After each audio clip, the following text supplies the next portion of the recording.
Sẽ thế nào nếu như mình nói rằng Paladin Farm không hề phế? Chỉ cần bạn thay đổi một chút điều này, nó sẽ thay đổi góc nhìn của bạn về Paladin Farm.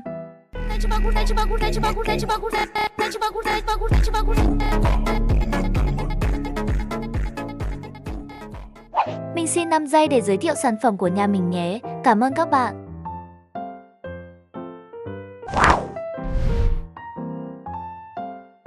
Video gồm 4 phần, cố gắng xem hết nhé. Đầu tiên chúng ta hãy đi tìm hiểu về trang bị. Chọn đúng trang bị chuẩn đã chiếm tới 70% sức mạnh của Hunter. Vũ khí mình khuyên các bạn dùng là búa lửa, vì nó sẽ giúp cường hóa skin, gây nhiều sát thương hơn. Trang bị độc nhất thì sẽ dùng găng máu hoặc là giày máu nhé. Và mình cũng đã chuẩn bị cả 2 set trang bị cho từng đồ rồi. Lát nữa mình sẽ đo sát thương và so sánh. Về mặt các chỉ số cơ bản, chúng ta sẽ ưu tiên tốc độ đánh 0.25%, có giết 100% và mắc né nhé. Xây dựng sát thương chủ đạo là quỷ, thiệt hại chí mạng và ánh tách.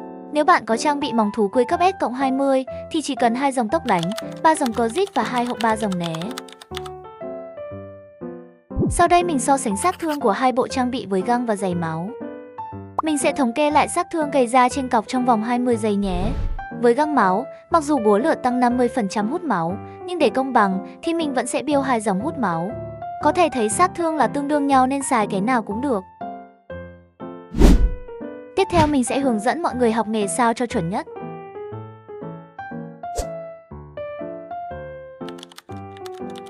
Nghề 3 hãy học Hand of God vì đây là kỹ năng gây ra sát thương diện rộng liên tục, rất phù hợp với farm. Nghề 2 thì học Dark Weapon, nó vừa giúp tăng sát thương vừa không hút quái lại, tránh bị quái dồn sát thương chết.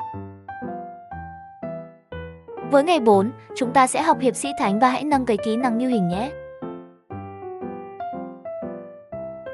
Thú cưỡi thì dùng thú cưỡi tấn công, nhánh phụ ánh tách hoặc né đều được. Trang bị thú cưỡi có thể tham khảo theo hình, yên ngựa có thể thay bằng yên màu đỏ tăng sát thương. Giờ mình sẽ hướng dẫn mọi người setup farm. Paladin không thể tự solo nên hãy kẹp cùng một con Dark Lord farm cùng. Dark Lord build trang bị tanh, dùng gậy lửa và dùng móng đỏ cho thủ nhé. Với combo này Dark Lord có thể giảm tối đa 45,5% ánh tách từ quái. Ngoài ra hãy dùng run hồi tâm trạng và no đủ để đảm bảo Dark Lord không về làng. Tương tự cho Paladin, cũng dùng hai loại run này, từ đó chúng ta sẽ có một máy farm chỉ với 2 Hunter không bao giờ dừng.